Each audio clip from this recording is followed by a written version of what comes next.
এই যে পরিস্থিতি হয়েছে, গণতন্ত্রের কথা হচ্ছিল, যে রাজ্যে 34% সিটে লোকে নমিনেশন করতে পারে না, এটা বিশ্ব সংবাদ হয়েছে, এবং প্রায় 42% লোক এবারে পঞ্চায়েতে গ্রামীণ ভোটাররা ভোট দিতে পারলো না, হয় ক্যান্ডিডেট পেল না, নাহলে গিয়ে কালি লাগিয়ে বাড়ি চলে আসতো, ভোটটা নিজে দিতে পারলো না, দেওয়ার লোক আলাদা।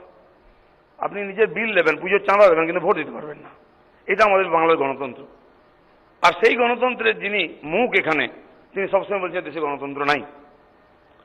গণতন্ত্রের শ্মশানে বসে তিনি অন্যের সমালোচনা ছিলেন মোদির, যে মোদির রাজত্বে কোথাও একটা ভোট রিগিং হয় না, একটা বুথে রিপোলিং হয় না, হাজার হাজার বুথের একটা চড় মারে নাকি, একটা কেস হয় না বিরোধীদের সঙ্গে। তিনি তাকে বলছেন নাকি গণতন্ত্রটা ওখানে নেই, এখানে গণতন্ত্র আছে। সেই গণতন্ত্রের সবচেয়ে বড় ভুক্তভোগী আমি, 10 বার আমার উপরে আক্রমণ হয়েছে, প্রায় গাড়ি ভেঙে দিয়ে আমার নামে কেস দেওয়া হয়, আমাকে ওয়ারেন্ট বেরোয়, আমাকে তার বেল নিতে হয়, কালকে হয়তো আবার বারাসাত কোর্টে যেতে হবে। এই গণতন্ত্রের যে মুখ্য ভূমি, এটা দেখার সুযোগ আমাদের এই সময় হয়েছে, এর আগে ছিল না। ডেভেলপমেন্টের কি বলবো, উত্তর বাংলায় চা শিল্প পুরোপুরি প্রায় বন্ধ, লক্ষ লক্ষ শ্রমিক বেকার। দক্ষিণ বাংলায় পাট শিল্পের তার চেয়ে অবস্থা খারাপ, সুজনবাবুরা ধোঁয়া বন্ধ করেছিলেন, এনার মেন গেটটা বন্ধ করে দিয়েছেন, আর কারখানায় যাওয়ার কারো দরকার নেই, বাড়িতে বসে আনন্দ নিন। তো এই যে পরিস্থিতি তৈরি করেছেন যারা, তারা আমাদের সমালোচনা, আমরা নাকি ডেভেলপমেন্ট করি না। অটলজি 5 বছরে যা করেছেন, আপনারা অনেকে গাড়ি করে দুর্গাপুর যান, খড়গপুর যান, তখন মনে পড়ে অটলজির কথা, রাস্তা কাকে বলে। লালু প্রসাদ বলেছিলেন যে হেমা মালিনীর গাল তৈরি করে দেবেন, তিনি পারেননি, জেলের ভাত খাচ্ছেন, কিন্তু অটলজি করেছেন সেটা।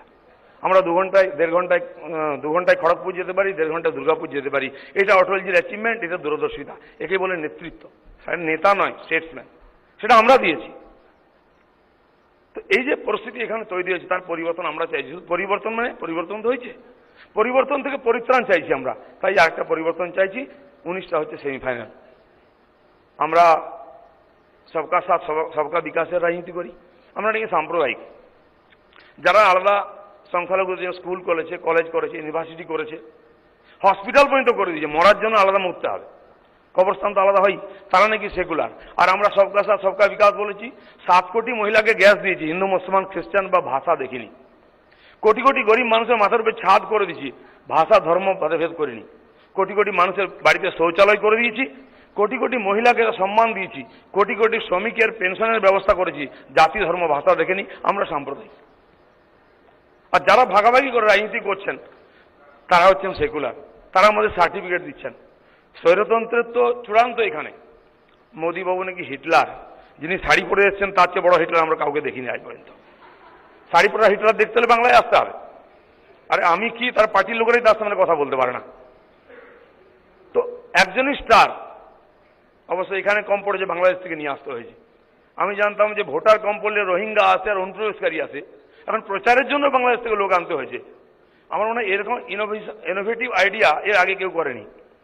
আমাকে একদিন ফোন করলেন যে আপনারা তো কমপ্লেন করেছেন, ইলেকশন কমিশন বলছে এই যে আচার সংহিতা, তার মধ্যে বিদেশিদের কোনো উল্লেখই নেই, হবে কি করে? আপনি বলুন, যতদিন না প্লেন হাইজ্যাক হয়েছে তার আইন ছিল কি? কারণ প্লেন বেরোবে, সেটা হাইজ্যাক হবে, কেউ ভাবতে পারেনি। আমাদের মুখ্যমন্ত্রী ভেবেছেন, তিনি এই যে ইনোভেটিভ আইডিয়া নিয়ে এসেছেন, সংবিধানও ফেল, বিদেশি স্টার এসে এখানে প্রচার করছে, কমপ্লেনও করতে পারবে না, কারণ আইন নেই। তার জন্য হয়তো আইন হবে। এই ধরনের ইনোভেশন আমরা দেখিনি। সত্যি আমরা এই জন্য গর্বিত বাঙালি, যেখানে চাকরি নেই, যেখানে চিকিৎসা নেই, যেখানে গণতন্ত্র নেই, তবু এগিয়ে বাংলা। বাংলা সব ব্যাপারে এগিয়ে আছে। আমি জানি না কিছু কিছু এগিয়ে বাংলা আরো হবে, ধর্ষণ, খুন, রাহাজানি, গণতন্ত্র হত্যায় এগিয়ে বাংলা। এখনো এগিয়ে বাংলা কেউ বলে না, বোর্ডও নেই। মুখ্যমন্ত্রী কিন্তু ভুলতে পারেন, উনি মাঝে মধ্যে বলেন। এই যে এগিয়ে বাংলার যে নমুনা আমি দেখলাম রাজনীতি করতে এসে, আপনারা জানেন আমি বেশি দিন রাজনীতিতে আসিনি, আমার গুরুরা বসে আছেন এখানে, সব অনেক বছর রাজনীতি করছেন। আমাদের মাননীয় মাস্টারমশাই ওমপ্রকাশ দা বলছেন, নিজে পড়াশোনাও করেন, পড়ানো, কিন্তু এত অধসত্ব আর অসত্য আত্মবিশ্বাসের সঙ্গে কেউ বলতে পারবে না, এটা অনুকরণীয়। এটা উনি দেখালেন আমাকে। তো আমি বলছি, এই যে রাজনীতির পরিদৃশ্য, তার মধ্যে সৌজন্য, আমরা তো লড়ছি গণতন্ত্র বাঁচাবার জন্য। খাওয়া দাওয়া ছেড়ে দিন, যে পশ্চিমবাংলায় চাকরি নেই অন্য রাজ্যে যেতে হয়, যে পশ্চিমবাংলার 90% লোক পোকায় খাওয়া চাল 2 টাকা দিয়ে খায়, এটা আমি বলিনি, মুখ্যমন্ত্রী যিনি খাইয়ে এটার জন্য গর্বিত, তার জন্য ভোট চাইছেন উনি। ভাবুন, একটা রাজ্যের 90% লোকের কাছে 30 টাকা পয়সা নেই চাল কেনার, বাধ্য করছেন তাদেরকে 2 টাকা চাল খেতে। বেটা বাঁচতে হলে 2 টাকা তোকে চাল খেতেই হবে, সে পোকায় খাওয়া হোক, যেটা গরু ছাগলেও খায় না, সেটা নাকি তার অ্যাচিভমেন্ট। আশ্চর্য, এটা কেউ গর্বিত হতে পারে এর জন্য? এটাও গর্ব করার মতো বিষয়। আমি জানি না এর জন্য লোক ভোট দেবে কিনা, যদি দেয় তো এর চেয়ে বড় দুর্ভাগ্য হবে। তো এই জিনিস পশ্চিমবাংলায় এই যে নাট্য, এই ধরনের রাজনৈতিক পরিদৃশ্য, এত কমেডি এর আমরা দেখিনি আগে।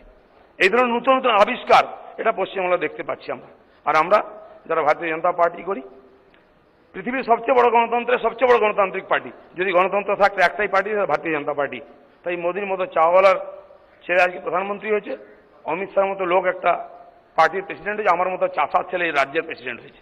অন্য কোথাও ওটা দেখতে পাবে না। আর আমরা করেছি, আর করেছি বলে সবকা সাথ সবকা বিকাশ বলতে পারছি, আর সেটাও করে দেখিয়েছি।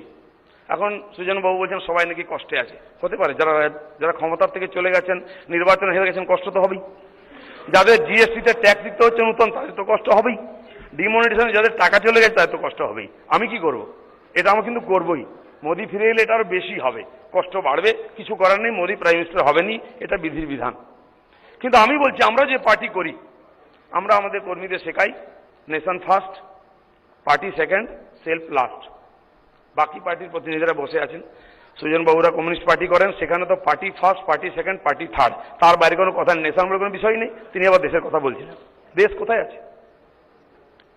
আর কংগ্রেস, সেখানে family first, family second, family third, family tenth.